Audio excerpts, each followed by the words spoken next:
Only 3 times in my life has a video game made me so emotional that I felt it in my chest. My body was tingling, tears welled up behind my eyes, and I was so wired that I couldn't sleep. The first time was back in 2016 when I finished the pacifist route of Undertale for the first time. It was after you finished the Azrael fight where you got to walk all the way through the underground again and got to talk to everybody that you encountered throughout your whole journey. The second time was last year, 2019, when I played Night in the Woods for the first time. And it was around the scene where May and Bee were hanging out, hiding from cultists in Angus and Greg's apartment. The last time, or most recent rather, was this year. Actually this month, August 2020, when I got to play Wandersong for the first time. And there were actually a lot of moments that left me really, really emotional. So it's that last experience that we're going to be talking about today. Because Wandersong is fucking delightful.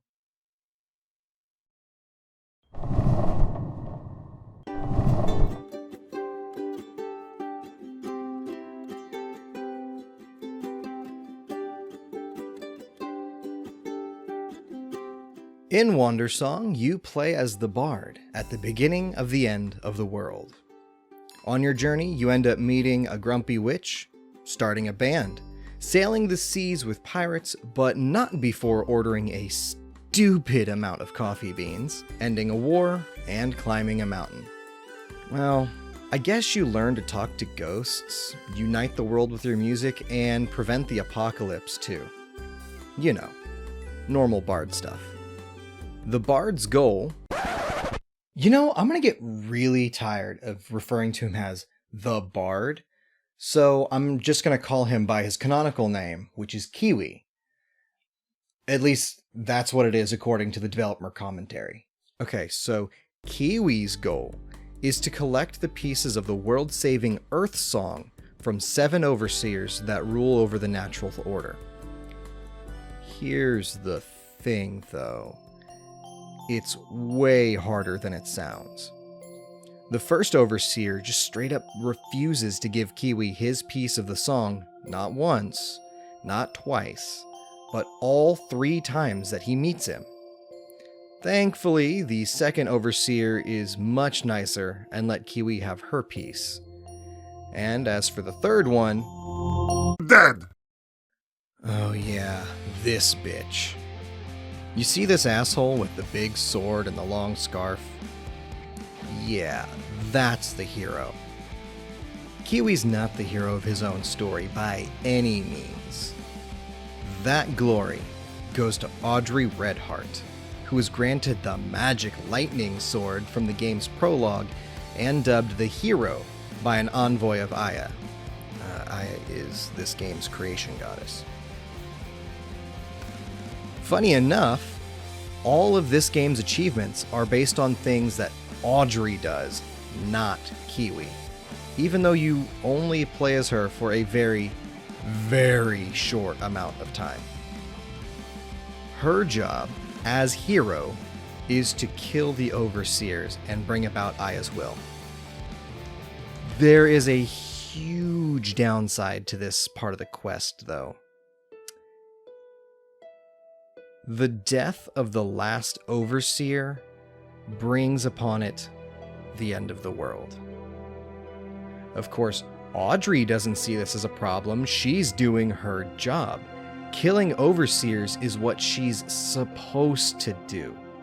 After all, as the overseers grow old, they start to act out of character and then eventually become corrupt. In the final stages of the game, the lines between the real world and the spirit worlds begin to blur, and you find overseers that have been completely taken over by their corruption, spawning monsters and destroying the world around them. That being said, Kiwi holds on to his belief that he can save the overseers, and with them, the whole world. If only he could learn the Earth Song. This is where the main conflict arises. Kiwi wants to save the world. Audrey wants to be the hero. The game's story takes a really good and long look at each of these things and what they mean. But I'm not going to spoil that for you. Kiwi's primary tool for getting around, solving puzzles, helping people, and what could be approximated as combat is his voice, which the player controls with the right stick or the D-pad. This will bring up a colored wheel that controls notes that Kiwi will sing. Out of everything in the game, this is the only thing I had a minor gripe about, since both control methods are imprecise at best. There is a sizable dead zone when trying to swap between opposing notes using the right stick, and I really don't like the Xbox One controller's D-pad, especially when hitting diagonals. So once I figured out how to actually use this thing properly, everything felt really good. It all fell into place. My jumps were landing where I wanted them to, I got over my problems with the music control, and even better, the animation itself makes everything feel just that much better, with every jump having the squash and stretch to it that actually put some weight onto Kiwi's model. There is a level of puzzle solving tied in with the platforming, but often I could just figure out the solution within seconds. Execution may vary. Thankfully, the puzzle-solving elements were mostly left to the Spirit World segments and the last couple of chapters. Of course, I can't talk about this game without talking about its most important feature. Dance! In each area, Kiwi will meet the mysterious Mask, who will teach him a new dance. As the adventure goes on, Mask hides in less conspicuous areas, so Kiwi will have to decipher his vague hints to learn the next sweet move. The moves Kiwi can whip out range from the cowboy to a very aggressive dab. All of this means that this is not only a great game, but it's a great game where not only can you walk directly into the end of the world, but you can caramel dancing into it.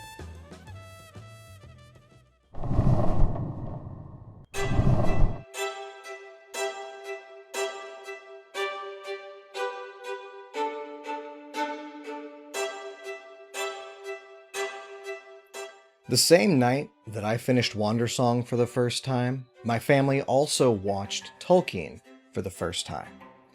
And if you don't know, Tolkien is a movie about J.R.R. Tolkien and his early life and where he gets his inspiration for his stories. Now, about 30 minutes into the movie, there is this scene where Tolkien is at a restaurant talking with Edith, the woman he would eventually marry, about one of his constructed languages and the meaning of words. So in this scene, Edith is trying to explain to Tolkien that a word is nothing if there's not a meaning assigned to it. So she eggs him on and forces him to come up with a story, a meaning, a history to this word that he is so enamored with, Celador. And in doing so, she says this. A word isn't beautiful just because of its sound. Celador. It's the marriage of sound and meaning, the door to the cellar. A place where something magical and mysterious might happen. Sorry, have you just dismissed the basis of my entire language? Your language isn't worth anything unless you remember this important fact. I think the devs had this philosophy in mind, even if it was subconscious, because every piece of music has meaning assigned to it. There's no singular piece that is without reason, without meaning, or without history. For example, early on you meet Ash, an accordion player in town for their mother's funeral. In order to convince them to join your band, you need to call their mother's ghost up from her grave and translate the music that flows between them.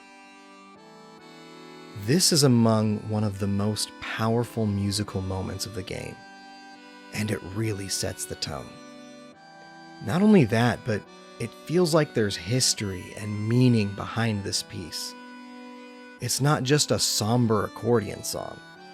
It's a conversation between a mother and her grieving child, who we can only assume was not around during their mother's final days. Heck, even the overseer songs, which act as the keys to the spirit world, tend to hold significance to the people that teach them the Kiwi, a song an old widow used to sing with her husband.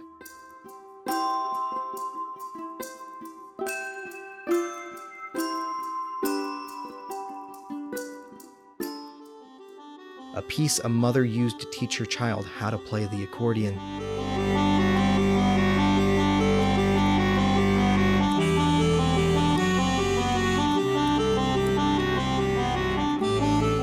Even the lullaby that Kiwi's own mother sang to him when he was a child.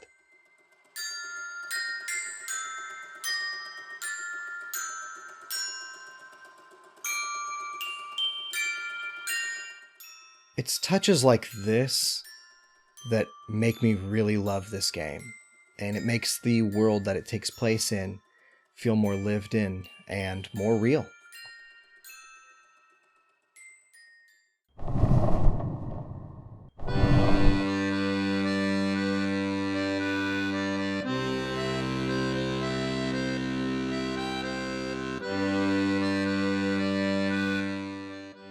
Now, I've gone way too long without talking about my favorite part of this game. Miriam. Holy shit, Miriam! Where to start?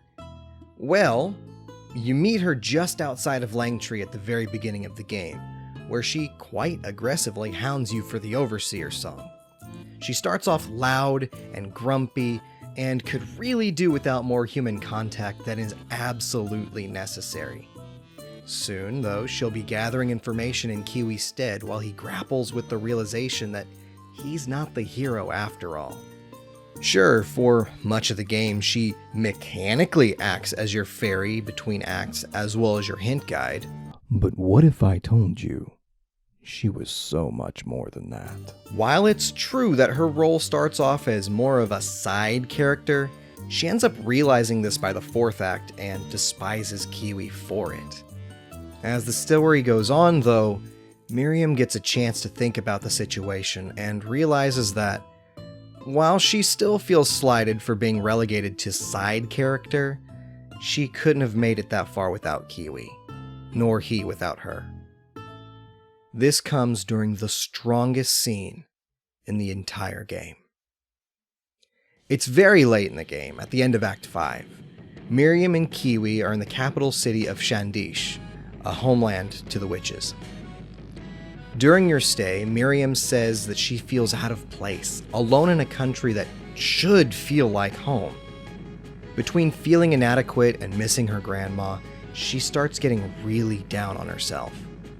Later, we meet back up with the band that Kiwi performed with all the way back in Delphi, where the manager and drummer Manny booked them a gig at the local club.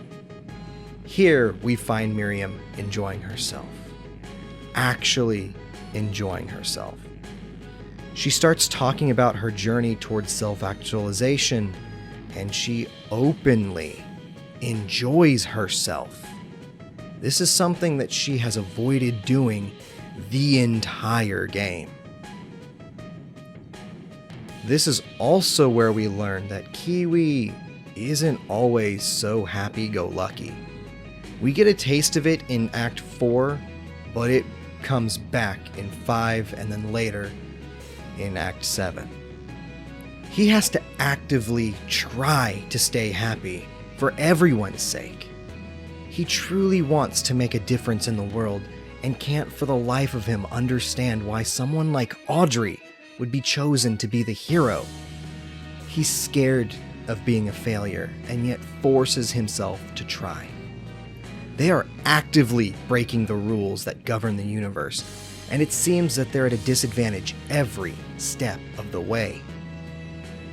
Miriam goes on to say that she admires Kiwi for his effort, but that she misses home, and that while she expected to find something about herself in Mohabumi, she ended up feeling a connection to home through the music in the club.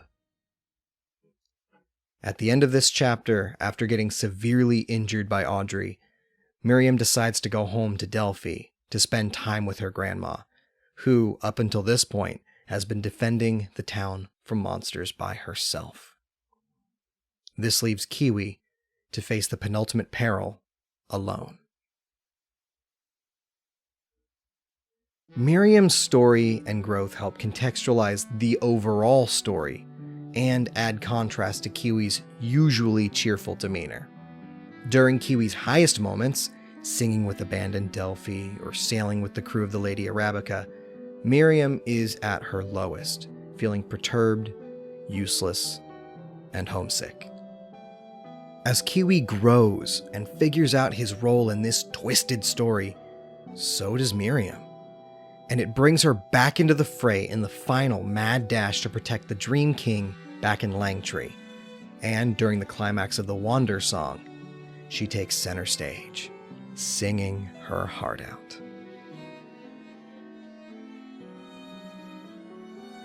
You know, I relate to Miriam quite a lot.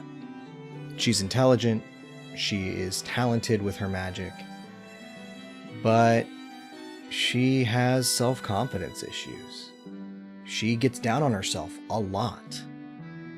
And seeing her work through her problems and go through this quest and not only discover herself, but make a best friend along the way kind of helps me contextualize some of the same problems that I'm going through.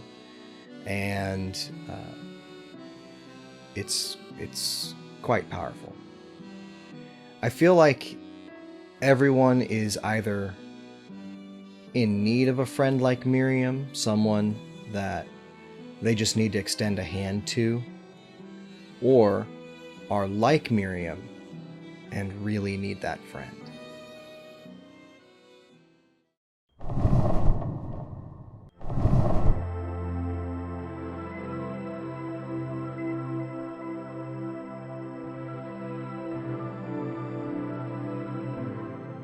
This whole video, I've been trying really hard not to refer to the bard by any second-person pronouns, you, your, things like that. Because I really want to drive it home that this is not your story. It's not my story. It's Kiwi's, and it's Miriam's. And it is the story of everyone involved in their journey, from beginning to end. Now, I could go on for hours and hours on how great this game is. I could talk about how the writing is on point, and when it needs to be, it can be hilarious, and it can be absolutely heartbreaking.